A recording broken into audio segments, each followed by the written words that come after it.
Hi, my name is Carlos Nastria, and I'm going to be going over the final project with ANSYS Fluent. We're going to start off with opening SolidWorks, and we're going to start with the first part of the project, which is the 2D flow simulation over the NACA 2415 airfoil with a free stream velocity of 15 meters per second. So in order to do that, I went to the website first and I copied the data file. So I found all these values. I put them into an Excel sheet and I sent them as a text file. So I'm going to go ahead and open this up in SolidWorks. So I already have it kind of opened here. So NACA 2415.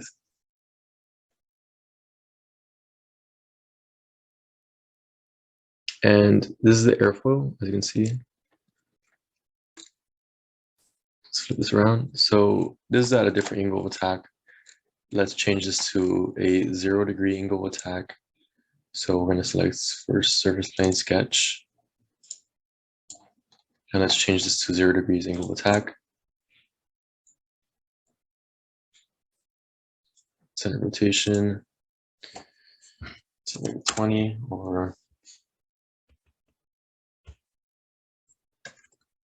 20 degrees angle of attack. Well, maybe too much. 15, I think 15 is correct. Okay.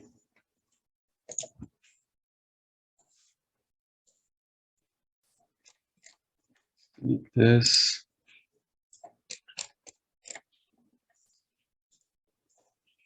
So I pretty much made the airfoil here. I imported it using the curve XY tool. So if you go to curve and then you go to curve through XYZ points, you can import all those data points into SolidWorks and create the surface or the airfoil as shown.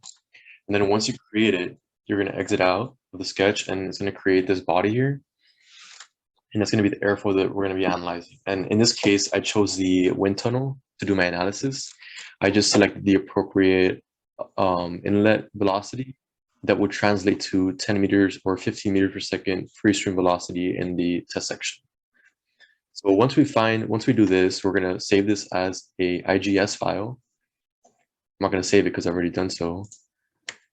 We're going to save it as an IGES and we're going to import it into ANSYS. So we're going to open up ANSYS, and I kind of took the long route and created a geometry for each different angle of attack. So I did -5, 0, 5, 10, 15, 20. And then I did -2, 1, 4, 7, 13, 19 degrees angle of attack. So let's do, so the project asks for get the velocity and pressure contours at -5, 0, 5, 10, 15, and 20. So it's pretty much the same process 6 times. 1, 2, 3, 4, 5, 6 times. And yes, I'm going to be showing you how to do that. So we're going to go ahead and open mesh. We're going to edit the mesh.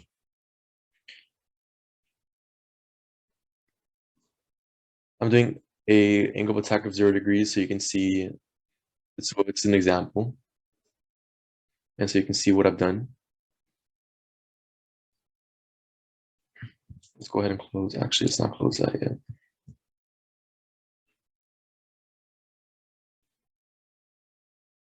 Okay, so once we open the design modeler or the mesh section, we're going to go ahead and, so as you can see, we have the airflow here. So we're going to go ahead and select mesh. I already meshed it, but what you're going to want to do is select all triangles method or insert. Well, I already selected it here. So all triangles method, and then we're going to select the body. So we're going to use the face tool to select the body as shown. And we're going to change this from quadrilateral dominant to triangles. And we're going to go ahead and insert edge sizing. We're going to go ahead and select this one edge here, which is the airfoil, as our geometry. Or let's go ahead and just do that again because it selected the body. So we're going to select that tool here. We're going to select edge, one edge. And then we're going to select element size, number of divisions 100, and behavior hard. We're going to go ahead and generate that. And it's going to generate the mesh around the airfoil as shown. Perfect. So once that's done, we're gonna give names to each part of the wind tunnel. So wind tunnel walls, inlet, outlet, airfoil as shown, and test section, which is this entrance part here.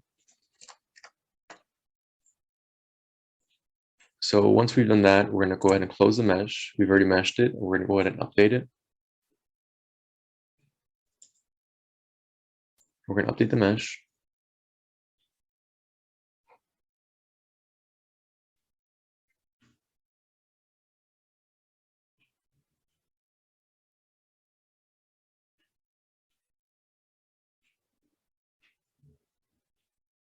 Takes a while.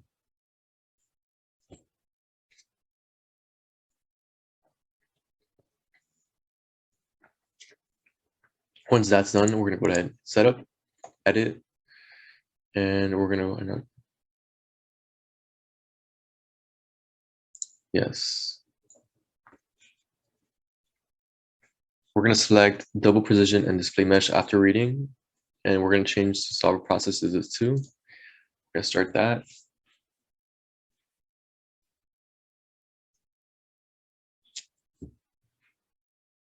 Okay. It's gonna open up the setup.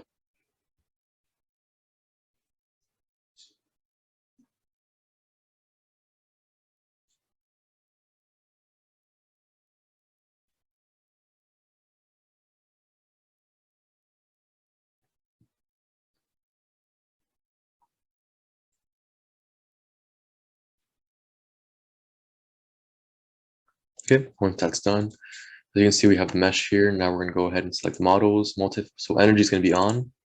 So turn this,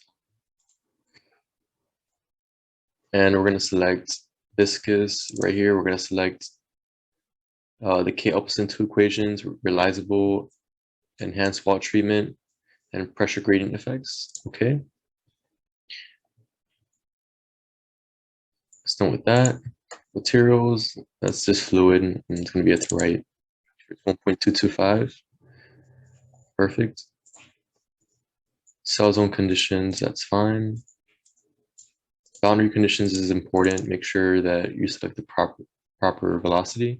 In this case, it should be about 4.1668, and that'll give me approximately 15 meters per second at the test section, which would be known as a free stream velocity. Once that's done, go to reference values and compute from inlet as shown.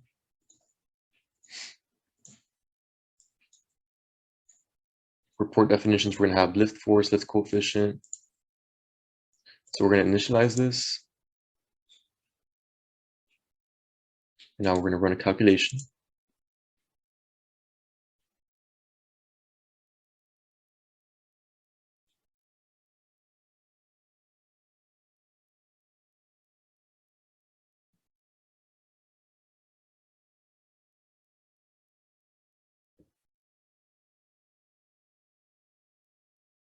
So I set my iterations to 200, just so they can be more accurate. It doesn't have to be 200, it can be 100. 100, you can see it's very early, it doesn't change at all past 100, so that's a good, stopping point. So once that's done, we're gonna go ahead and hit graphics, contours, new. We're gonna go ahead and create a velocity contour, velocity magnitude of the airfoil, and display that. Oh, okay. Inlet, outlet, there you go. So you can see we have the velocity around the airfoil. You can see the velocity slows down at this point. This is a stagnation point, and it increases over the airfoil. This airfoil at 0 degrees angle of attack actually does create lift. It's a small amount of lift though. We're gonna go ahead and create a pressure contour for the 3 pressures. So static pressure, you can see stagnation point here again. You can see that red, that red color. There's static pressure for the airfoil. Now we're gonna go ahead and create a dynamic pressure contour. You can see this is also blue because the velocity is very low here, which is gonna decrease the dynamic pressure because it's It's a function of velocity. You can see the velocity is higher up here, so then the pressure is higher up here too. Okay, and then we're going to create a total pressure. And this is what it looks like. So these are the three contours for velocity, total pressure, dynamic pressure, and static pressure. And that completes the first part of the project. So what we're going to do is we're going to repeat this for -5, 0, 5, 10, 15, 20. And I've only done it for 0 degrees angle of attack, but it's the same exact process for the other angle of attacks. Now we're going to go ahead and get the CL versus alpha and CD versus alpha graphs using Fluent results and also tabulate these results. Change the values of angle of attack from -5 degrees to 20 degrees in smaller increments. So I've actually gone ahead and done this in this part of the project. So I have the -2, 1, 4, 7, 13, 19, and 20. And I used alpha 15 as part of this calculation. So let's go ahead and just open. We're going to use the same one actually. We're not going to, close it and waste time. So we're going to use the same airfoil. So we're going to go ahead and create a report definitions. So lift coefficient. Well, I'm going to create it from scratch so you can see how it's done. So new, and then force report, lift coefficient, lift coefficient. And we're going to choose airfoil. Minimize that. Okay, and then we're going to do a drag coefficient, force drag coefficient, airfoil. We're going to go ahead and press OK, and we're going to compute these. And we're going to go to console. And here, these are the values for the coefficient of drag and lift coefficient. So we have 0.02977 and coefficient of lift 0.27. So as you can see, the airfoil actually creates lift at this angle of attack, 0 degrees angle of attack. And this process, we would have to do this process around, well, let's see, 1, 2, 3, 4, 5, 6, 7, 8 times. 8 times in order to get the CL versus alpha graph. So this would be the CD and CL for a 0 angle of attack. And we would repeat this process 8 times. And that would complete CL versus alpha and CD versus graph. So now, once we have those, I've already gone ahead and put those into Excel. As you can see, these are the angle of attacks, -5, -2, 1, 4, 7, 10, 13, 16, 19, 20.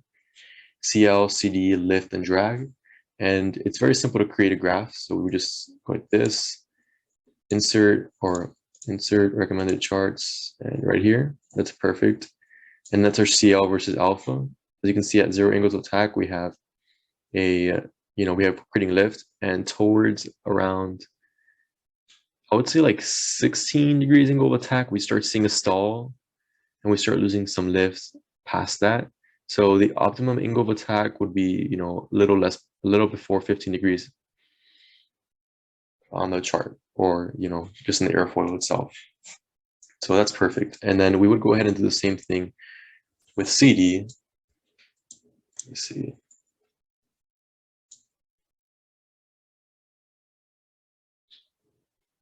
I don't know what's going on here.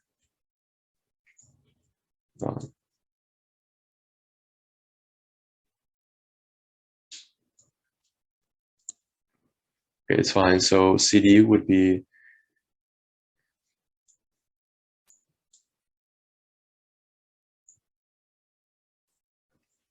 well, let's go ahead and do that. So CD, we're gonna, put it back after that. On the charts, so CD versus alpha, as shown. And as the angle of attack increases, the drag also increases in proportion to it. As you can see, at 20 degrees angle of attack, we have a high amount of drag, and we start seeing that steep increase in drag at about the stall angle, which is about 16 degrees angle of attack. So it starts to increase a lot faster after that angle of attack. Let's go ahead and replace those graphs. There we go. And that completes this part of the project. Now we're gonna go ahead and move on to the flat plate 2D simulation over a horizontal flat plate with a free stream velocity of 10 meters per second. We're gonna close this.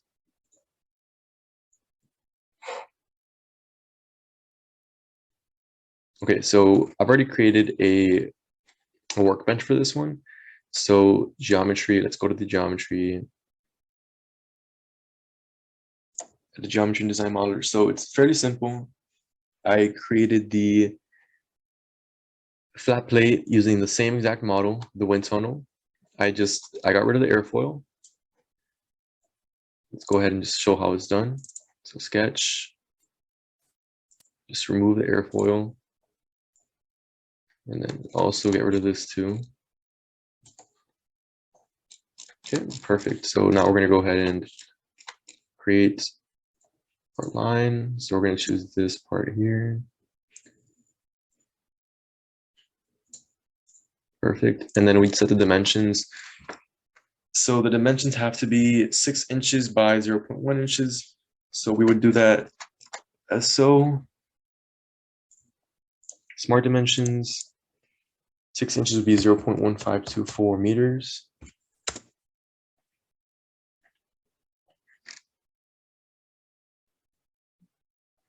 I can't for some reason.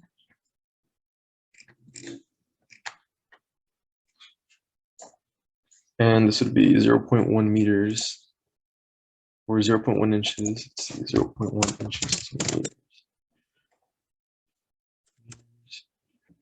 So it would be 0.00254.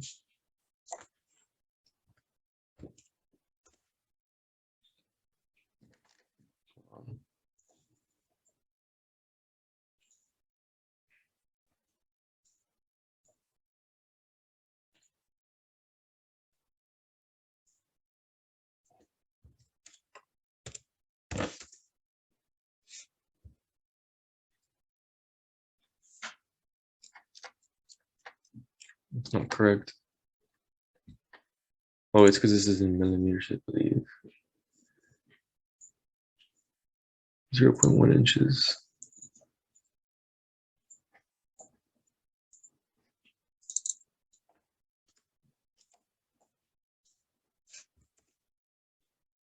There we go.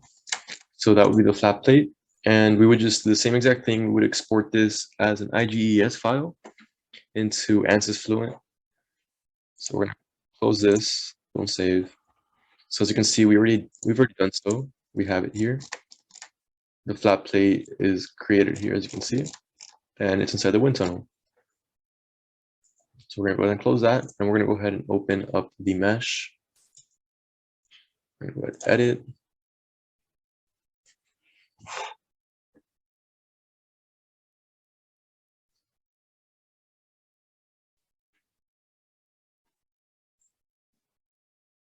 Okay. So once our mesh is opened up, we're gonna go ahead and select mesh. We already meshed it, so we did the same exact thing: insert method, automatic method, or all triangles method. Let's see, mesh triangles method. Let's see,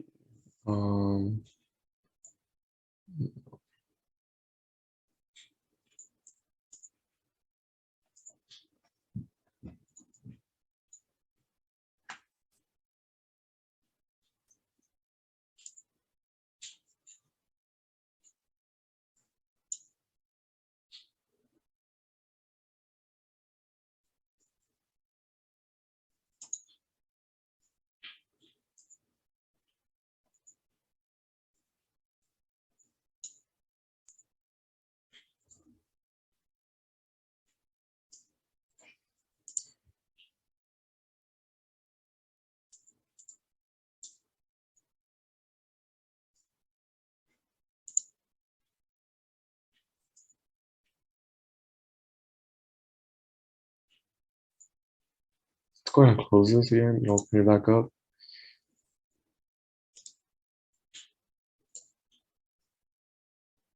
I'm not sure what happened there.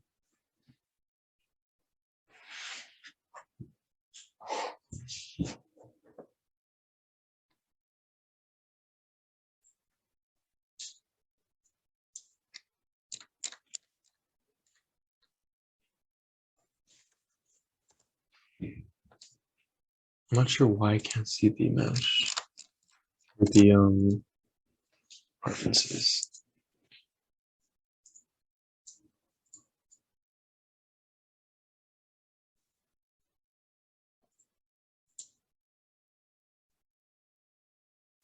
Oh, there we go. Okay, so mesh, you can see we've done the same exact thing, our triangles method, and we've selected the body. We've done triangles method, and we've done an edge sizing using 4 edges, which is on the flat plate.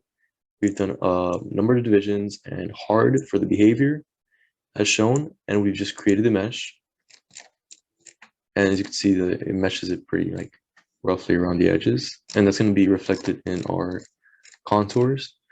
And that's the mesh part of this project. Wind tunnel walls, we've done the same thing. So the top, the bottom, inlet, outlet, airfoil, which is this part, this component right here. So I've selected the top part only because I want to be taking measurements only over the top, as the project states. So once we've done this, we're going to go ahead and close that. We're going to go to setup. We're going to go to edit. And this is going to start the second part. So double precision and display mesh after reading, start. It starts the second part of the project, which is to analyze the airfoil or the flat plate. And in this case, we're going to be using a free stream velocity of 10 meters per second. I used about 2.1 to get it to 10 meters per second at the inlet of the test section.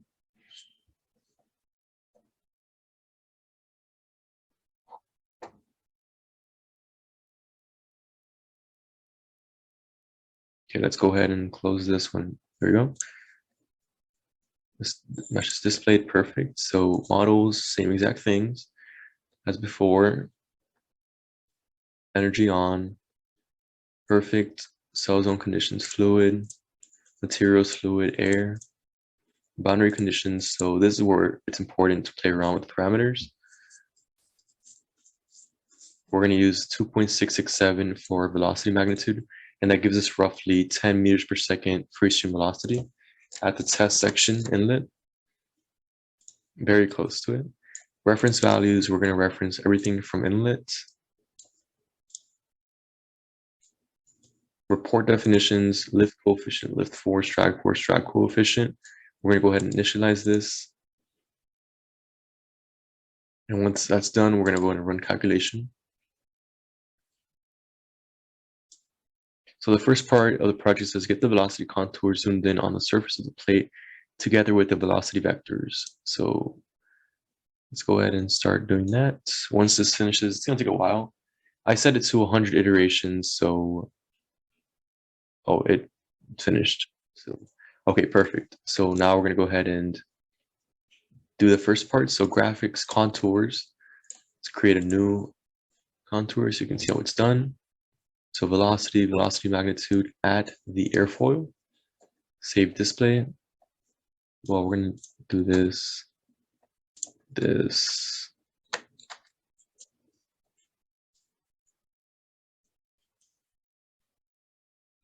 Okay, cool. So as you can see,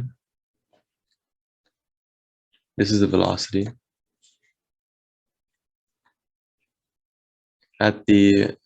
So as you can see, you have there's a stagnation point right here. Velocity comes to a stop, and then it goes around the flat plate. It is the same exact thing on the other side. See, the velocity actually comes to because of what happens here is there's a wide awake region, and the velocity just creates vortices here, and it stagnates towards the edge of the flat plate. Okay, cool. So once that's done, we're going to create our vectors. And to do so, we're going to go to here to vectors, velocity, color by velocity. We're going to use a arrow, save display. Let's do skip 1, skip 2.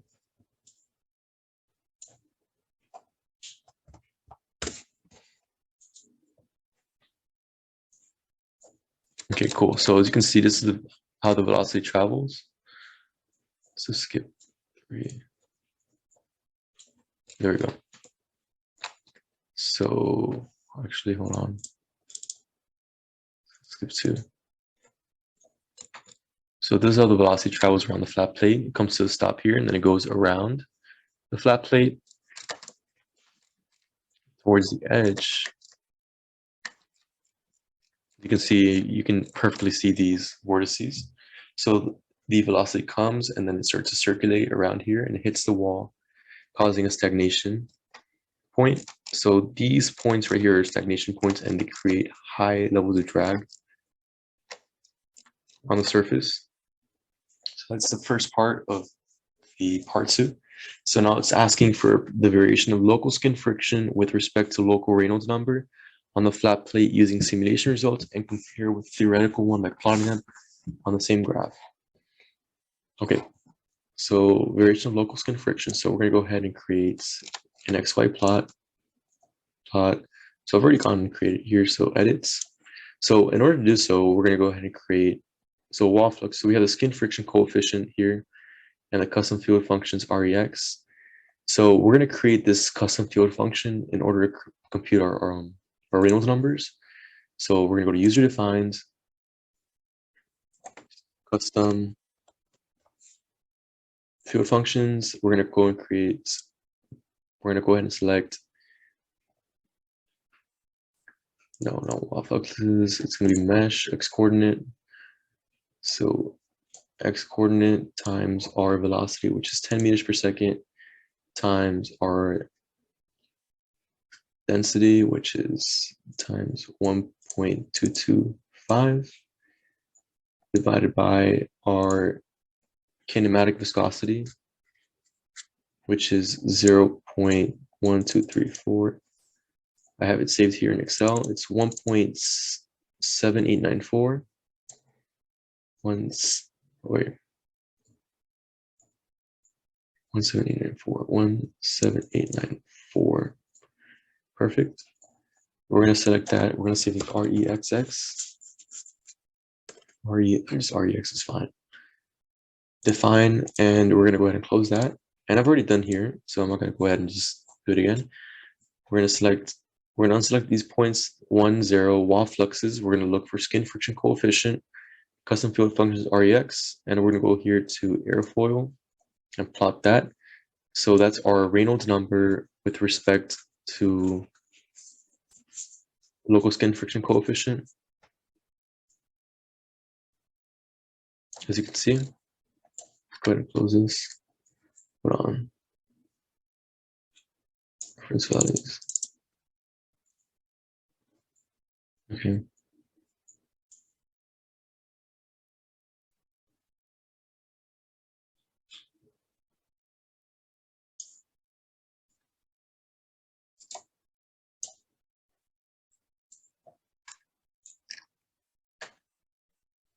So plot that. So as you can see, our Reynolds number ranges from 0 to about 110,000, and that's still in between the laminar region, because the laminar region ends around 5 times 10 to the 5th Reynolds number, so it's well within bounds. Position of x is 0. Let's try that. Yeah, that's not what we want.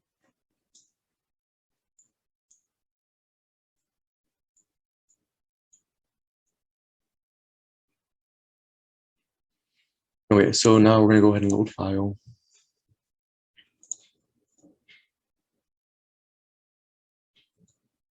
Documents, new folder. File, documents, new folder, files, local skin friction, coefficients. Not that one.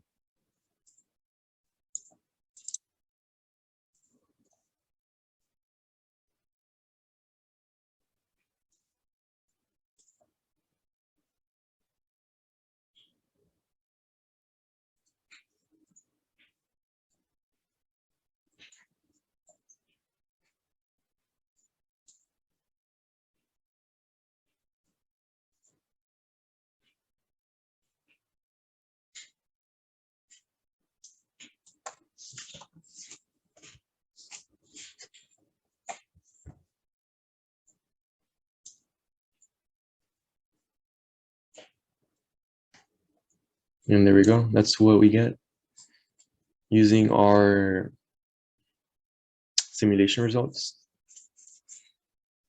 We get very close answers, honestly. So you can see, so the red would be the theoretical values, and the black would be our simulated values. As you can see, they're very close to each other. And what I'll do in this case is we would snip this snipping tool. Wait, hold on.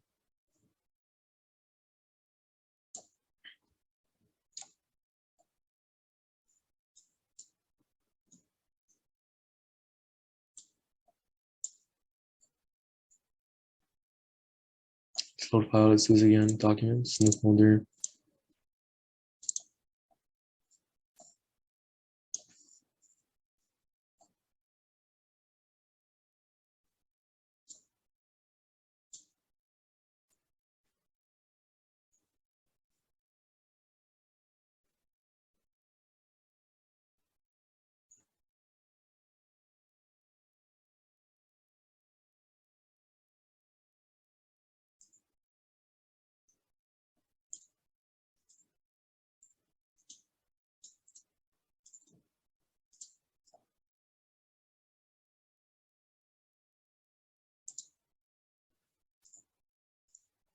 That snip folder.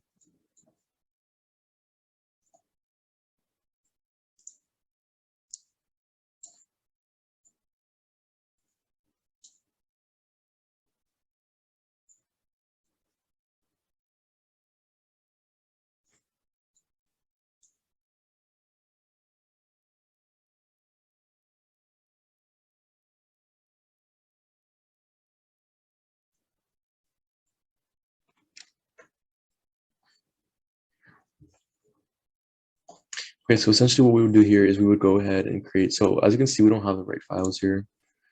I'm trying to open them up and they're not the correct files. But in this case, so this is our skin friction coefficient that we calculated using our values. So this is your theoretical skin friction coefficient. I went ahead and calculated that using a function, which is listed in my work.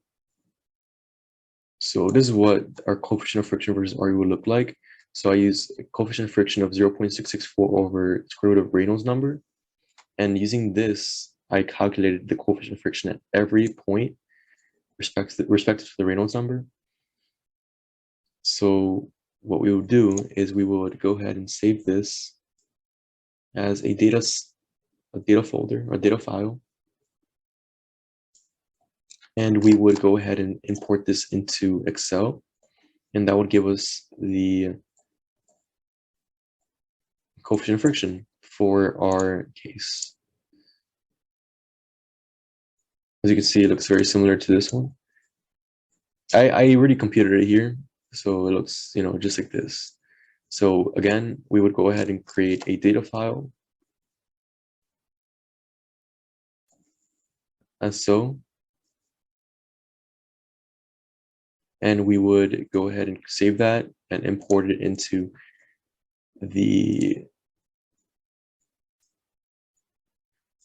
ANSYS. And the reason I'm not showing it is because for some reason my computer does not make it easy for me to do so. And I had to use the website to convert the file into a .xy file. But if you need me to show you that, I can create a separate video and show you how that's done. If you want me to validate that I actually did that part for the project. So that is part B. And again, compare with theoretical by plotting them on the same graph. We already showed that. I have it here in my report, coefficient of friction versus RE. And now it's asking, get the drag force coefficient for the flat plate and fluent and compare simulation results with theoretical drag coefficient. So in order to do so, we would go here to report definitions, compute, console, and we get about 0.01585621. But actually, in order to do so, we would have to go back. So in order to properly do this part of the project, we would have to go and select all four parts of the airfoil. So let's go ahead and close this. We're gonna go ahead and set up with a mesh. We're gonna go ahead and edit this. We're not gonna get an accurate coefficient of drag if we only have the top part, because there's also drag on the bottom and the sides of the plate.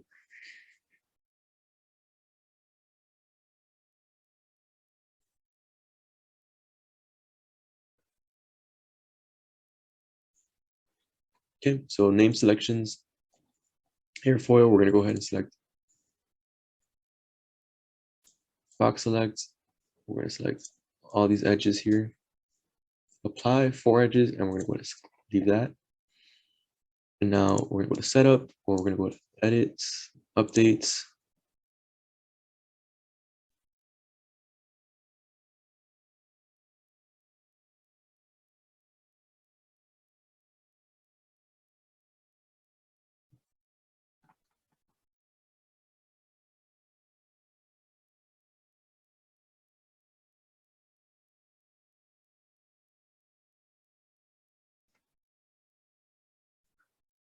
Okay, now we're gonna go to setup, edits.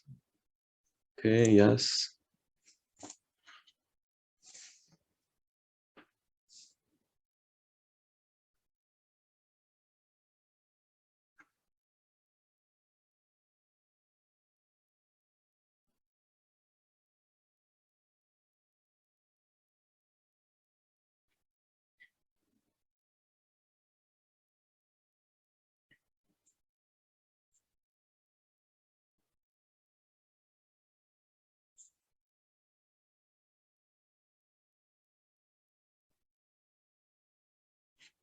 Okay, so we're gonna go ahead and select start.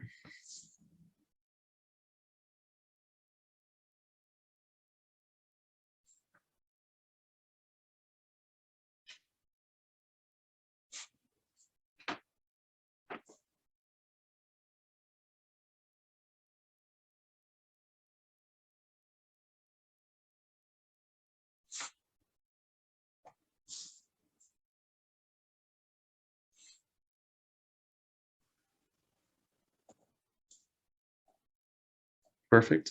So you can see we're displaying the mesh, and we're gonna go ahead and do the same exact thing. We're gonna go ahead and compute. So reference values, compute from inlet, initialize this.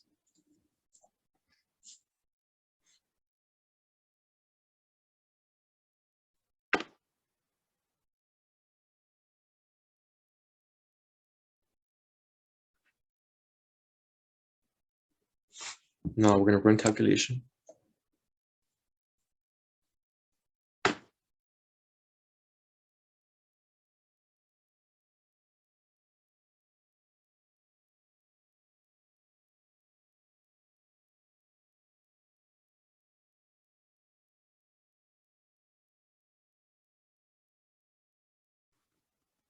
Okay, so as you can see, it's over. Now that we've done this, we can go ahead and create our get our accurate, definition for drag coefficient. So computes, console, and our drag coefficient is 0.06819, which is, I've already gone ahead and listed it up here. Coefficient drag 0.00. So let's see. Okay, I gotta change this reference values to 10.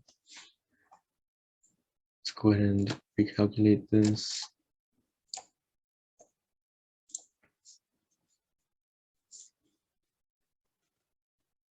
Okay.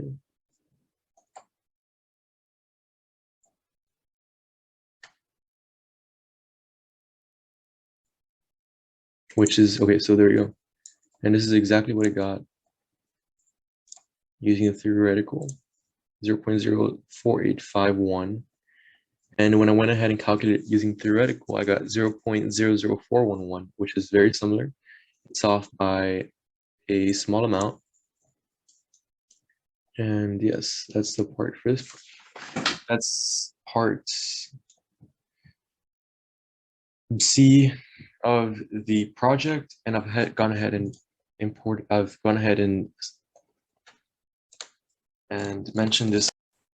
All right, so we're going to continue with calculating part D. So plot the laminar boundary layer velocity profiles at 2 points, midpoint x equals 3 and endpoint x equals 6 inches on the flat plate, and compare with the Blasius solution velocity profile on the same plot, and estimate the boundary layer thickness at these points. So what I've gone ahead and done is we've already gone ahead and done the mesh setup. Now we're going to go ahead and I've already got these 3 XY plots set up, and I'm going to be walking you through how I obtained them. So for the first one, the position versus velocity, it looks something like this. And we're essentially plotting our velocity at the different heights along these points. So the black line would represent x equals 3 inches, and the red dotted line would represent 6 inches, and how the velocity varies with these different positions. So as you can see, towards, I would say, around 10 meters per second, we are approaching the edge of the boundary layer at about 0.016. And this would be the edge of the boundary layer. So the boundary layer would be, so the free stream velocity would be 10 meters per second, and the edge of the boundary layer would lie at about 99% of that free stream velocity. So in order to do this, I would set plot into POS versus V, which is position versus velocity. We're going to select the position on y-axis, x. We're going to select 0, y1. Direction vector is going to be the direction vector, and x-axis function velocity, and select x velocity because we're looking for the x component of the velocity. And I've also gone ahead and then we made 2 lines, one at 3 inches, one at 6 inches. Essentially what it does is it takes the values along these lines. So if we go back to the display, we're going to have a line around here and a line around here, midpoint and the end of the plate, and it's going to collect values along those 2 lines. It's very simple to make. Just press new surface, line rake, and then set the name of the line. So let's say x equals 3, and then we would say 0. So midpoint would be 0.06762. 0.0762, and we would set this to 0762 and just create this line. I've already created it, so I'm not going to create it again. And that's that. So once we do this, we get this plot, and this shows us our velocity with respect to position on the flat plate. Now we're going to go ahead and do the Reynolds number versus coefficient of friction using simulation results. So for this part, what you got to do is you have to, well, what I've selected here is known values only, and I've selected 1 and y0, wall fluxes, and then skin friction coefficient. And here we're going to have to define a custom field function for the Reynolds number. Essentially what we do is we just go here to,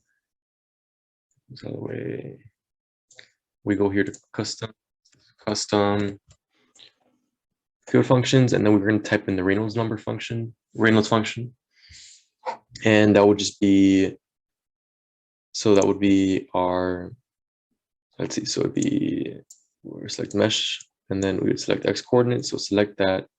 Let's go ahead and do this.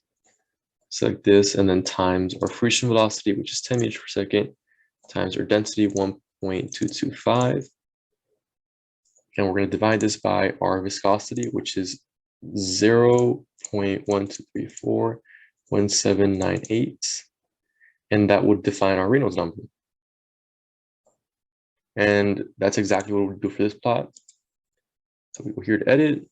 We would just select again the points again. Well, in this case, we would select the airfoil, and we would get this plot. Well, we would actually have to load the file in. So we're comparing the theoretical coefficient of friction to the computed coefficient of friction.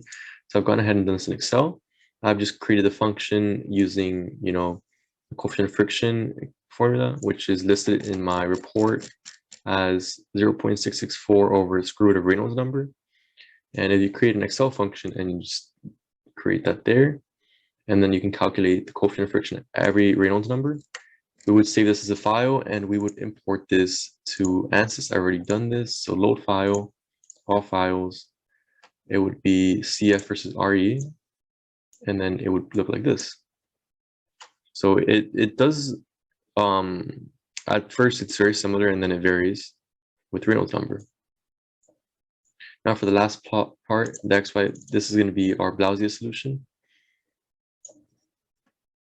So as you can see, this is u divided by u infinity and eta, and eta is approximated to y over delta. So we can actually create this by creating two custom field functions. U divided by u infinity is simple. It would just be the velocity in the x direction divided by the 10 meters per second, which is our free stream velocity. And eta would be a custom field function that would be representing what eta is, which would be the square root of, it should be somewhere here. Let's see. Boundary layer.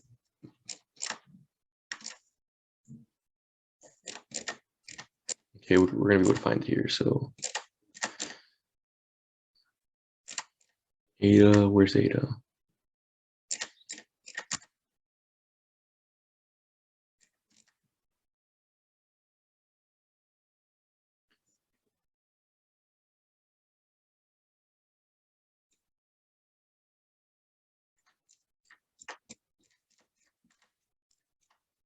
Okay, it's right here. So eta is approximately y over, and as you can see, this is exactly what we're computing in. We're going to type this into the custom field function, and we're going to use that to calculate it. And as soon as we do that, we are going to select x equals 3, x equals 6 inches, and this is the plot we get. And that concludes the report.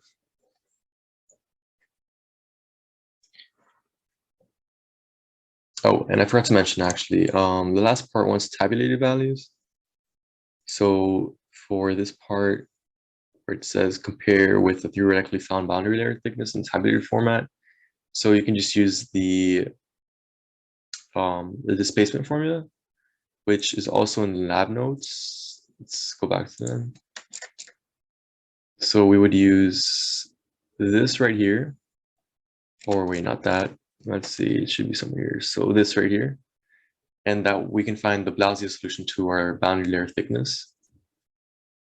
And I've gone ahead and listed it here.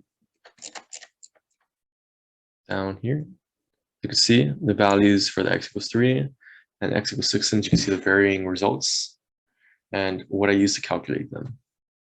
Thank you.